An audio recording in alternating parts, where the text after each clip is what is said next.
In the previous topic, we looked at HTML and we saw how it can be used to display only static content, that is the content that we explicitly specify in the HTML code.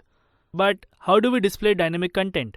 After all, we see dynamic content being displayed by almost every website, like the updated cart items or the timer which runs when there is a sale on e-commerce platforms, etc.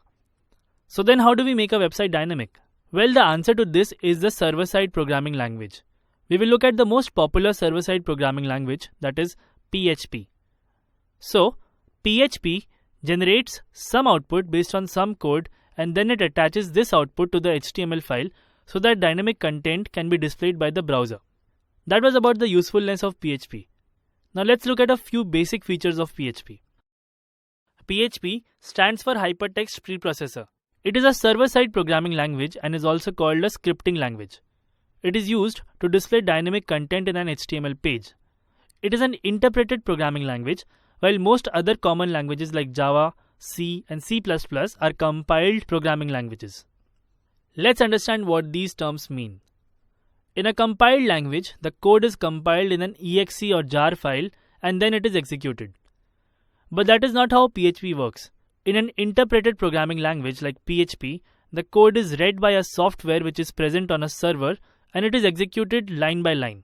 So this means that we need a server to read and execute PHP. It is an easy and simple language. So the developer does not have to deal with basic tasks like allocating memory and data types, and instead he can focus on development. Now let us look at an example of a piece of code written using PHP and understand what each element stands for. This is a basic PHP code displaying Hello World. The first line is used to declare the start of a PHP code. Whenever the web server notices this sequence of words, it immediately knows that everything after this is a PHP code. Then to mark the end of the PHP code, we use this syntax. So everything between these two lines is the PHP code. Now let us look at this line, which is the actual code. The function echo is declared here. And inside the function, we have a string in double quotes. This string is used to display the text as it is. Now after we call a function, we use a semicolon to define the end of a command. After this, we can call the next function if we need to. Now let us understand more about functions in PHP and how to write them.